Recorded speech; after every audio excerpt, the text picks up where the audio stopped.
Good afternoon. My name is Roy Kofroth. I am not a politician.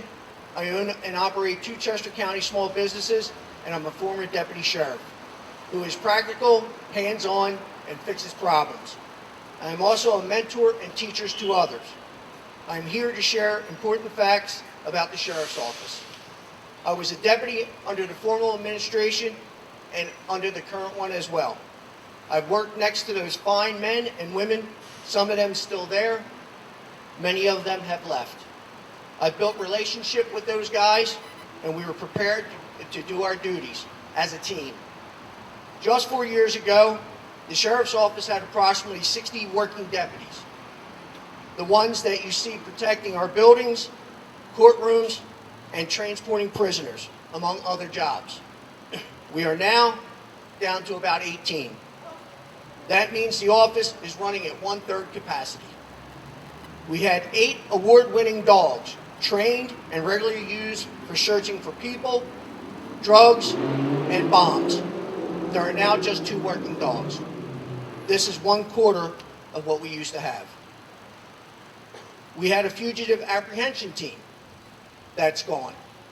The team could not even probably be staffed at this point. None of this happened because of budget cuts.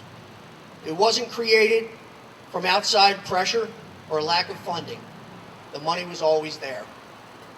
All these items were in place for one reason: to be prepared for out of the ordinary, the unusual, and the emergencies. Day-to-day operations run without incident, but eventually there will be an incident.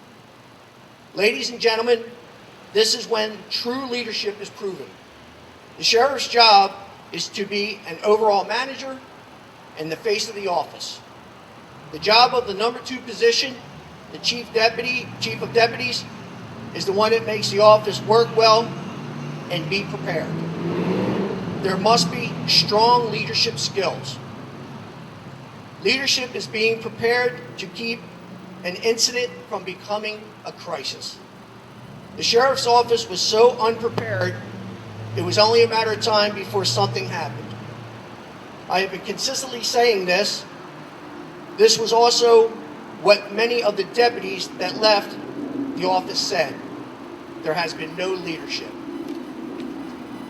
In the words of the Chester County Prison Warden, Howard Hollins, on Monday, if we had dogs, we would have got him that day. 4 years ago, the minute a call come in, fugitive apprehension team would be dispatched, 8 handlers, 8 dogs, and 8 backup to protect the handlers and the dogs. Time is not on your side when you're catching an escapee. The longer the time, the more chance for this escapee to get further away. Distance is an enemy to law enforcement. The escaped convict would have been tracked and contained in an area quickly.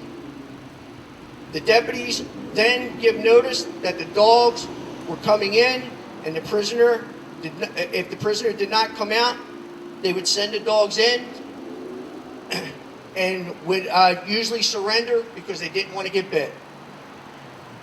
Many of you have seen pictures of Yoda, the dog who subdued the convict. The end is the same just 2 weeks later, with thousands of man-hours, equipment, risk of injury, or death.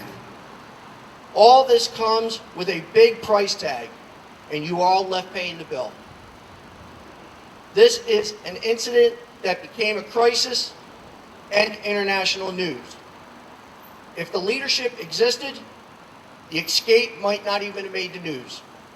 Thanks to the mismanagement of Sheriff Maddox and Chief Deputy Dykes, both the sheriff's office and you have suffered consequences. Do you remember feeling helpless to do anything during the 2 weeks of the manhunt? Help prevent that from happening again. I've been through the good times and the bad times at the Chester County Sheriff's Office. Now is the time to bring in a true leadership. I know exactly how to fix the sheriff's office. I need your vote to be sheriff and restore the award-winning office it once was 4 years ago. Don't do it for me. Do it for yourself, your family, your neighbors. I am Roy Kofroth, and I'm running to be your sheriff. Together we can fix this. Thank you.